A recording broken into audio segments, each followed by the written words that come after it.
আমি তিন বাহিনীর প্রধান যারা প্রধান আছেন তিন বাহিনীর প্রধানকে বলবো আপনারা অন্তর্ভুক্ত সরকারকে মেসেজ দিন। আপনারা বলুন বিশেষ চাহিদা সম্পন্ন শিশুদের শিক্ষকদের আজকে পথে নষ্ট হয়েছে, এর জন্য আজকে এই সরকারকে দায়বদ্ধতা নিতে হবে। এই সরকার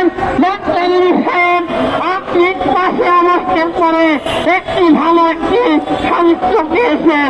আমরা বলতে চাই আপনারা আমাদের পাশে আসুন, আপনারা সহযোগিতা করুন। আমরা আপনার উপদেষ্টাকে এখানে এসে আপনার বক্তব্যকে এখানে এসে আপনারা প্রজ্ঞাপন দান করে আজকে সারা বাংলাদেশের মিডিয়া এবং বিভিন্ন চ্যানেল সময় television, Bangla mission, new Bangla এবং বিভিন্ন মিডিয়ার লোকজনকে বলতে চাই সাংবাদিক ভাইরা আপনারা আমাদের পাশে আসুন।